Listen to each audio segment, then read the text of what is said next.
I have been asked to say something about the Rev21 online convention this coming May.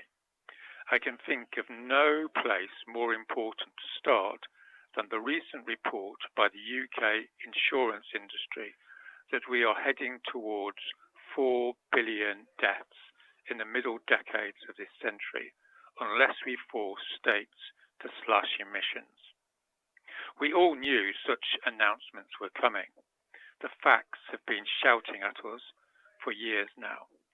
And we also know we cannot fully imagine the reality of such a development. But we don't need to. We simply need to know there is an absolute imperative to act. But to act is just an empty phrase, a convenient displacement for our continued failure to do what has to be done, meaning to enact popular revolutions as the inevitable ruptures hit our societies. Not just to act then, but to take emergency action. In other words, to walk our talk, to act as if the truth is real. Emergency action always demands that we act together, and this is what as yet has not been happening. People are doing their own thing, their own little campaign, writing their book, doing their networking, they're this, they're that. In no way is this emergency action.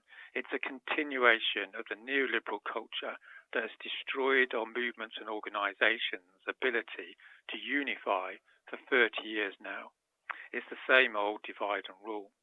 What we need then is to come together, to meet up, to listen, to learn from each other.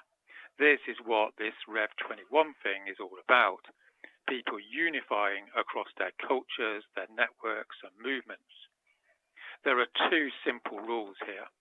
First, we understand we need revolutionary change. Nothing less is going to save us in the time we have left. And secondly, this revolution has to be a real revolution rather than a continuation into hell with just a new setup in charge. Any real revolution has to be based upon dignity and respect towards each other, towards the publics and our opponents. That, for a genuine mass people movement to bring our communities onto the streets, the young and the old, the strong and the vulnerable, it has to be non-violent. And so, within this basic container, 100 flowers can bloom, meaning we are not just going to hear from the great and good.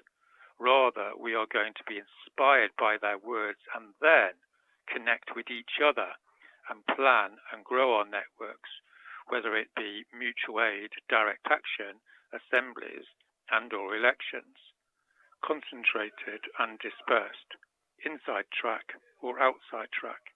This concretely means that we will not have question and answer sessions, but rather have breakout rooms to talk with each other. It means that people can initiate their own workshops, their own briefings and planning sessions, so we become more skilled, more resilient and so more effective. And it also means that we will keep repeating these conventions.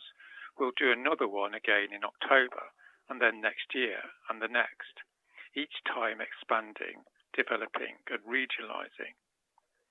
As we do this, we'll build the connections for the new global movement we all know we need, where we, the people, act through a multitude of pathways, autonomous but coordinated, ready for what is to come, whatever that may be. That is what this thing is all about, being together. So please bring people with you. You know it's going to be good.